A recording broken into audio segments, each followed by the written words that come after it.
Hey, what's up? A new horror movie is coming next week, Candyman, written by Jordan Peele, who also wrote and directed Get Out and Us. I think we have a video about that one. Yeah, right here. It's an old video, I think, but you can click right here.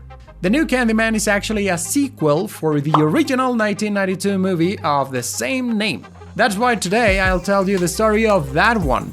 So get comfy, turn off the lights, get subscribed, and let's start.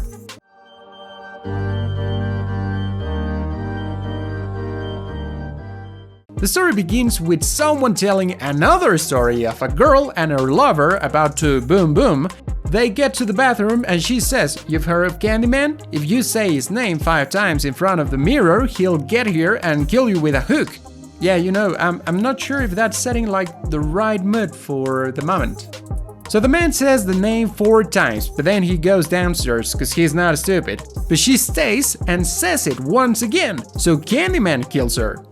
Now we meet Helen, who's doing some research on urban legends with her colleague Bernadette. Helen gets to a lecture just 1 minute before it ends, and I was like, what would you do that? Isn't it the same as missing class? But man, she's the professor's wife. By the way, there's clearly something going on with these men and one student. I gotta tell you something, I've never understood that. You know, like, I don't know if it is just a movie thing or what, but like, this man is not precisely Brad Pitt, so I'm sure this young girl can find someone else, you know, like, not married. And also, look at her wife. She's smart, loving, and beautiful. Anyway. Later, Helen is taking some notes while listening to a recording when a lady hears the name Candyman and asks about it. What was real good, cause this girl has a friend who knows more about it, saying Candyman killed someone with a hook in a neighborhood called Cabrini, which is a scary place to be cause it's full of gangs. So Helen does some research and finds that her apartment, just like the other building, was part of a housing project, but this one was changed to appear more expensive. Cause you know, Mr. Money. However, there is still some signs of the original concept of the building, like this hole behind the mirror in her bathroom that connects to apartments. Please remove that, cause it'll be important later. She and her friend continue talking about Candyman and end up saying the name 5 times, cause it must be just a legend, right? Right? The 2 women decide to visit the place of the murder the next day. At the entrance, they find a gang, which was actually a real gang in that place. The actors say they even found a bullet one time, and they had to pay the gang to let them film there. Whoa, and they say Tom Cruise does all the risky stuff. The gang thinks they are cops, which helps them to keep those guys away. They get to the apartment where the person was killed. They find the same hole behind the mirror, and Helen decides to enter to see what's on the other side. And look, it's a face, the face of Candyman. She also finds some candy with razors inside. Whoa, another urban legend. She goes back to the bathroom, coming across a woman who's not very happy they are there, as white people usually mean problems for her. They have a short exchange. The woman saying she just wants to raise up her son, and also that she heard what happened. Called 911, nobody came, and now she's scared, especially since she believes the killer was Candyman. Helen and Bernadette then go to have dinner with these men who wrote a paper about the legend 10 years ago.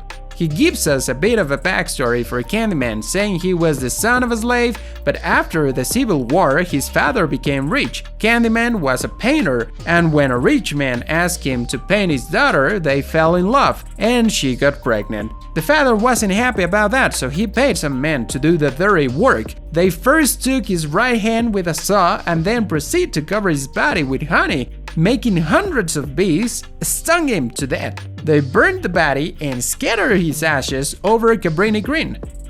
Helen goes back to the apartments. She tries to have a word with the same woman as before, but she's not at home. Instead, she talks to a kid who tells another Candyman story and says that the evil man hides in a public bathroom. They go there, but only Helen enters. While she's taking pictures of that disgusting place, a gang enters too, one of them holding a hook and saying he's Candyman, then beating her. Yeah, so no ghost, spirits, or anything so far. Wow. But at least Helen manages to identify the man, so he's in jail and everything is fine, and that's how the story ends. What? It's not over yet? But how? No, oh boy, because as Helen didn't believe in Candyman, he has come to show her he's real, appearing in front of her in the middle of a parking lot and putting her in trance with his soul voice. She wakes up later, covered in dog blood, and stupidly picks up a knife.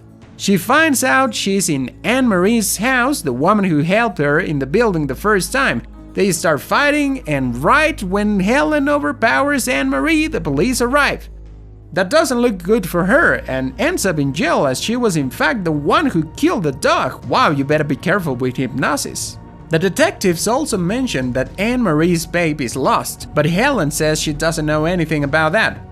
Next day or so, Helen's husband takes her out of jail, as the police don't have enough evidence to keep her there, especially because they can't find the baby. And the next day, Helen sees Candyman over here, Candyman over there, and when he gets her, Bernadette rings the doorbell, ending up dead. That's the final nail in the coffin for Helen, as this is the second time police find her in a scene of a similar crime. She's taken to a psychiatric hospital where she's restrained, sedated, and all. There she sees Candyman again, but there's nothing she can do. She's then taken to Dr. Burke. The doc says she's been there for a month. Wow, time flies when you're having fun. She says Candyman is responsible for everything, and Dr. Burke, well, doesn't believe that, obviously. She tries calling the spirit by saying his name 5 times in front of a mirror in the office of Burke, but nothing happens. Oh, Jesus!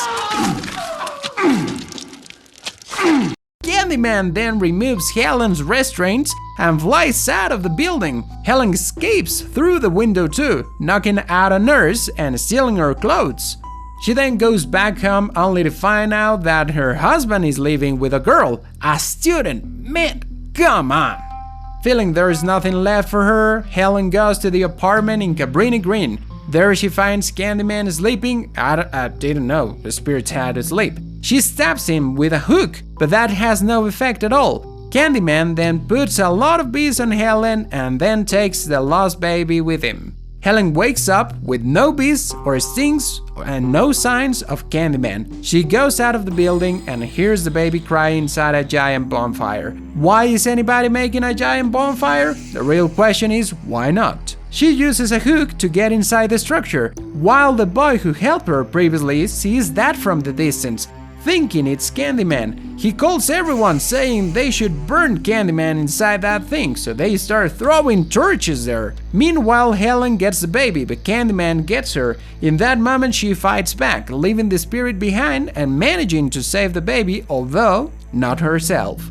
Her husband now regrets what happened, but man, come on, you could have done that before. I mean, it wouldn't have changed a thing, but it would have been meaningful. So he cries and says Helen 5 times in front of the mirror, and yeah, baby, here she comes. And that's it, folks. I have to say I was very curious about this movie, and to be honest, I think it's not as popular as it should be. I mean, it's pretty good, I would say. Let's hope that the new Candyman is at least this good, because you know, the original Candyman had 2 sequels, but they were total garbage. Oh my god. So well, remember to like, share and subscribe. I am David, have a nice day and see you soon. Bye.